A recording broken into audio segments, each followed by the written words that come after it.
There's a character in Joseph Heller's Catch-22, Chief White Halfoat, whose family was forcibly moved to a reservation by the U.S. government. Can you imagine?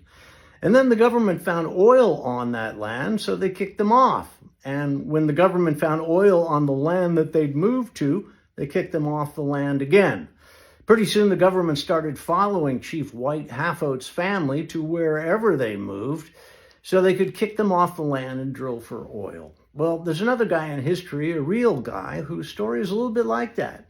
Not a lot, but a little bit, and that should be enough for you. I don't know, what you expect. It's trustworthy again, whether you like it or not, with another vital historical fact and an obligatory plug for my new book, Son of a Bitch, about a guy who's stuck with a dysfunctional family, but he meets a woman who knows how to deal with dysfunctional families. And there are sexy bits. Wilmer McLean was too old to fight in the American Civil War, so he figured he'd just sit this one out and enjoy a quiet life. And frankly, the Civil War would have been a good war to sit out. Well, I did. Except McLean lived just outside the town of Manassas Junction, where the Civil War started. In fact, one of the first battles was fought on his property. So he's sitting there minding his own beeswax, chuckling to himself about how lucky he is to avoid the war, and wham, the war shows up on his front doorstep.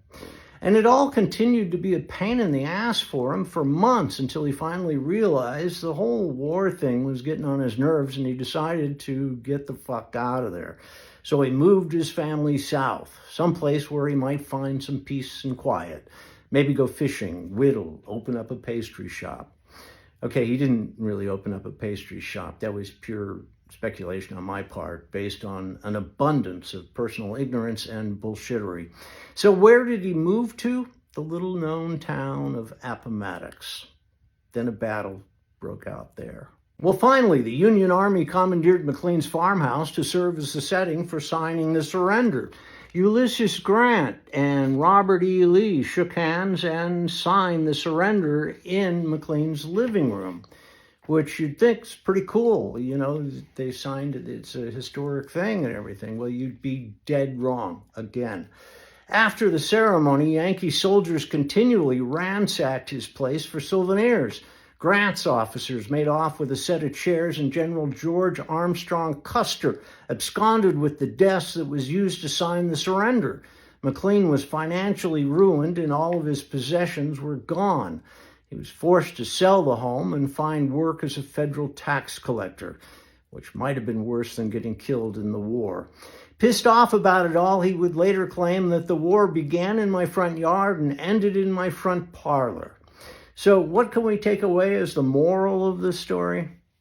I don't know, but Catch-22 is a wonderful book, and my cousin Carl's an idiot.